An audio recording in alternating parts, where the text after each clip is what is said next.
अस्सलाम वालेकुम। मैं हूँ एडवोकेट AR सिद्दीकी। उम्मीद करता हूँ आप सब खैरियत से होंगे। नाज़रीन, गुज़श्ता कल मैंने अपने वीलॉग में लाहौर में गुज़श्ता हफ्ते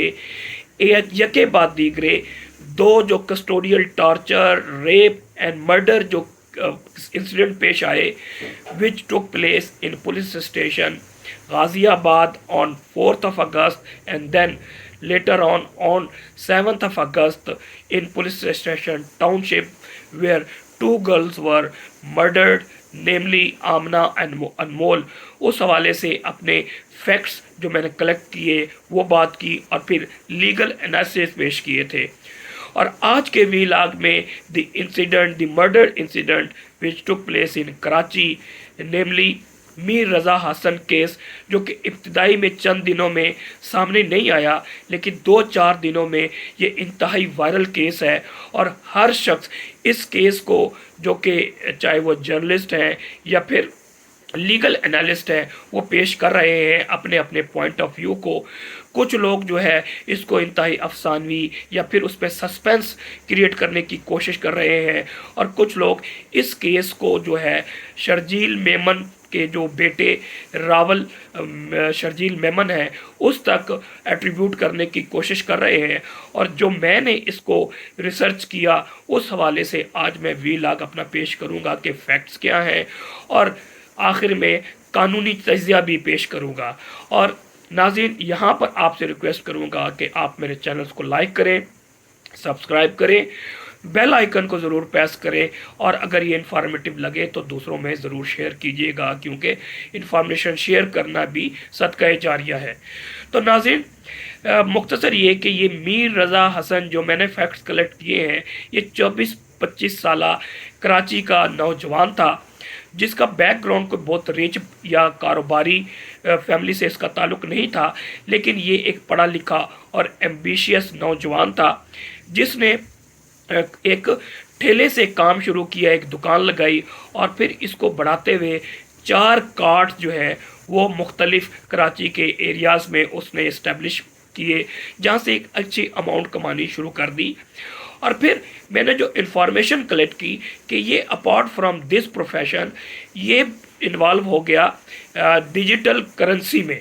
और जो डिजिटल करेंसी ये बिज़नेस कर रहा था वो एक कंपनी है एफ्लिक्स कंपनी, जिसकी जो ओनर है, आज मैं उनका भी बयान सुन रहा था, वो अलग स्टेटमेंट है, उसमें भी मैं शायद थोड़ा सा डिस्कस करूँगा। तो वहाँ से भी वो पैसा कमाना शुरू हो गया था। लेकिन क्वेश्चन ये है कि क्या वो अपनी कमाई से तमाम वो डिजिटल बिजनेस में, करेंसी के बिजनेस में इन्वॉल्व था? तो आंसर है नहीं। बहुत से डिफरेंट लोगों से वो पैसे लेकर ये बिज़नेस इन्वॉल्व हो रहा था, और जिसकी वजह से बहुत से लोग जो हैं वो उस पैसे को वापस मांग रहे थे। अब वक़ुआ जो सामने आया है, इब्तिदा में तो वाक़या सामने आया ही नहीं, और जिस तरह से कोल्ड ब्लडेड उसका मर्डर हुआ, और एक जो कराची के सबर्ब एरिया गुलिस्तान जौहर है, वहाँ पर एक गेस्ट हाउस गालबन C349 जिसकी कोई खातून मालका थी, और जो रेंट एग्रीमेंट किया था एक लियाकत नामी शख्स के साथ किया था। इसका मतलब ये है कि वो गेस्ट हाउस जहाँ पर मीर रज़ा हसन पहुँचा, और फिर वहाँ पर कोल्ड मर्डर हुआ, और उसकी बैक साइड पे जो झाड़ियाँ हैं वहाँ पर लाश जो है फेंक दी गई, वो लियाकत नामी शख्स था। और वहाँ पर जो 11-12 अफराद काम कर रहे थे गेस्ट हाउस में, पुलिस ने अब जाके उनको अरेस्ट भी कर लिया है। इब्तिदा में तो बिल्कुल इन्फॉर्मेशन नहीं थी, लेकिन जो मीर रज़ा हसन के वालदा और उनकी जो बहन अकलौती मीर रज़ा हसन की बहन थी, वो तीनों ने बड़ी कोशिश की, और अपने ज़राए के मुताबिक उन्होंने कॉल लोकेशंस निकाली और मुख्तलिफ गैजेट्स का इस्तेमाल करते हुए यहाँ तक पहुँचे, गेस्ट हाउस तक। और जब वहाँ पर पहुँचा तो लंबी डिटेल में नहीं जाना चाहता, लेकिन मुख्तसर ये है कि दे फाउंड आउट कि यहाँ पर आखिरी इनकी डेस्टिनेशन थी मीर रज़ा हसन की, और यहाँ से कहीं नहीं है। और फिर वहाँ से उन्होंने डिग आउट कर लिया कि यहाँ पर उसका मर्डर हुआ है। अब बैकग्राउंड जानने की कोशिश करते हैं कि ये इम्पोर्टेंट केस इसलिए हो गया है कि ये आम मर्डर केस नहीं है, क्योंकि اگر یہ عام مرڈر کیس ہوتا تو پولیس والے جان فشانی سے اپنے جو پروفیشنسی ان کی اس فیلڈ میں انویسٹیگیشن کی ہے وہ استعمال کرتے، اور اسپیشلی جب high ups of the police were involve in that case تو اس کو سب سائڈ کرنے کی کوشش نہیں کرتے، اسے چھپانے کی کوشش نہیں کرتے۔ لیکن یہاں پر ملین ڈالر کوسچن آتا ہے کہ کس بات کی پردہ داری تھی جس کو آپ نے راز رکھنے کی کوشش کی، کیونکہ جب لاش برآمد کر لی گئی تو میڈیکل بورڈ بٹھا کے جو پوسٹ مارٹم کیا گیا ہے وہ غلط پوسٹ مارٹم کیا گیا تھا، کیونکہ جو میر رضا حسن کے والد ہیں اور پھر والدہ ہیں، پھر انہوں نے سٹارٹ میں انوالو کر لیا بہت ہی مشہور بیرسٹر جبران ناصر کی خدمات لی، جنہوں نے بڑی انکوزیٹو مائنڈ سے اور لیگل مائنڈ سے اس تمام چیز کو پروسیڈ کیا، اور جو مقتول کے والدین اور بہن کی انہوں نے جس طرح لیگل اسسٹنس کی، اور پھر جیسے جیسے کام آگے بڑھتا گیا اور جیسے وائرل ہوئی تو پورے پاکستان کے لوگ اسپیشلی کراچی کے لوگ جو ہے اس میں شامل ہو گئے اور پریشر بلڈ کیا۔ مختصر یہ کہ جو پوسٹ مارٹم پہلا کیا گیا تھا وہ غلط کیا گیا تھا، پولیس والے انوالو نہیں تھے، اور ابتدا میں ایسا لگا اگر وہ انوالو نہ ہوتے تو اس کو لاوارث لاش ڈکلیئر کر کے جناح ہاسپٹل یا ای ڈی ویلفیئر سینٹر بھجوا دیا جاتا، جہاں پر لاوارث لاش کو دفنا دیا جاتا، اور کچھ عرصے بعد جب نام نو نشان مٹ جاتا تو پھر ڈی این اے ٹیسٹ کے ذریعے بتایا جاتا جناب یہ آپ کے بیٹے کی لاش ہے اور اس نے خودکشی کر لی تھی۔ تو مختصر یہ کہ حکومت سندھ نے اور پولیس نے اس مرڈر کو چھپانے کی کوشش کی،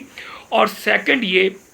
کہ اس کو چھپانے کے ساتھ ساتھ یہ شاید کرنے کی کوشش کی کہ یہ خودکشی کا کیس ہے اور اس نے اپنے آپ کو گولی ماری۔ لیکن جب ان کے مقتول کے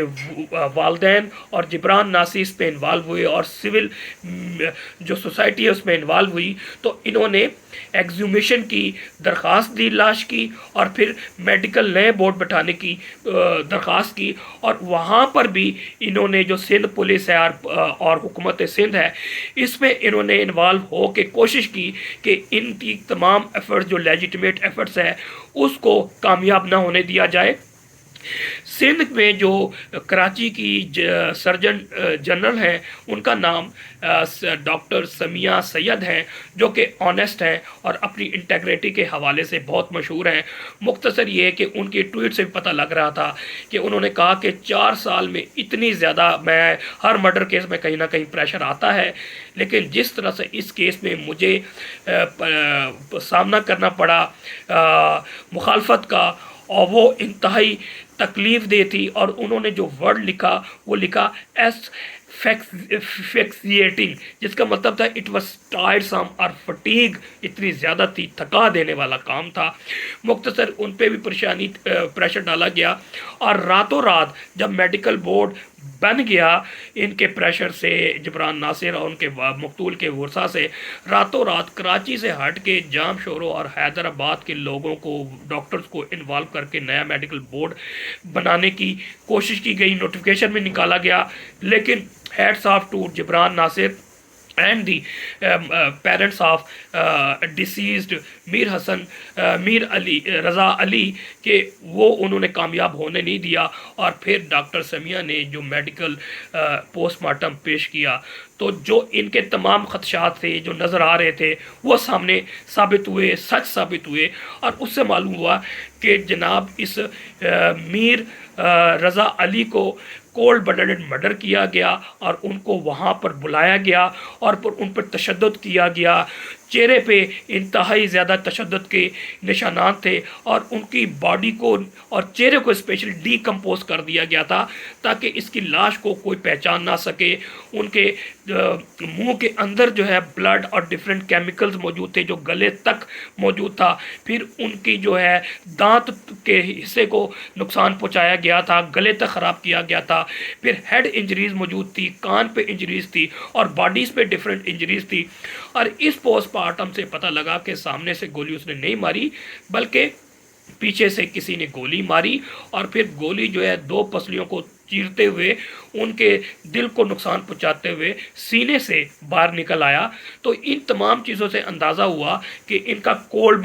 ब्लडेड मर्डर किया गया था। और इसको छुपाने की जो कोशिश की वो सिंध पुलिस के हाई अप्स ने किया, जिसमें तमाम चीज़ों को अभी नाम आने हैं, और सिंध हुकूमत के लोग भी इन्वॉल्व थे, क्योंकि जो वज़ीर दाखिला सिंध है नजार साहब, वो मुख्तलिफ हीले बहाने से इसे छुपाने की कोशिश करते रहे और ये एक प्रेशर डालते रहे कि इनके वालदैन गलत हैं, और उल्टा इनके स्कैंडल सामने लाने की कोशिश करते रहे जो मियाँ बीवी के मामलात आपस में तजादात रहे, और ताकि लोगों की तवज्जो किसी और तरफ लगाया जा सके, लेकिन इसमें कामयाब नहीं हो सके। और अभी तक जो इन्वेस्टिगेशन सामने आई है उससे ये चीज़ क्लियर हो गई है कि मीर जो रज़ा अली का जो है वो सुसाइड नहीं हुआ, और इसमें जो नेग्लिजेंस, क्रिमिनल नेग्लिजेंस है, that is very clear on the part of the high up of the Sindh police and Sindh government. अब इनको किसको छुपाने की कोशिश की जा रही है मैं यहाँ पर नहीं बात की जा सकती, लेकिन क्योंकि यहाँ पर डिफरेंट नैरेटिव्स है वो किसी और वक्त बात करेंगे। क्योंकि इनका बिजनेस जो डिस्प्यूट पे चल रहा था, एक नैरेटिव है कि क्योंकि वो करोड़ों रुपए इन्वेस्टमेंट की थी और डिजिटल करेंसी में उनको नुकसान हो गया था। और अक्सर मैं आपको बताऊँ कि डिजिटल करेंसी एक तरह का जुआ है, नौजवान इसमें इन्वॉल्व होते हैं, लेकिन इस पर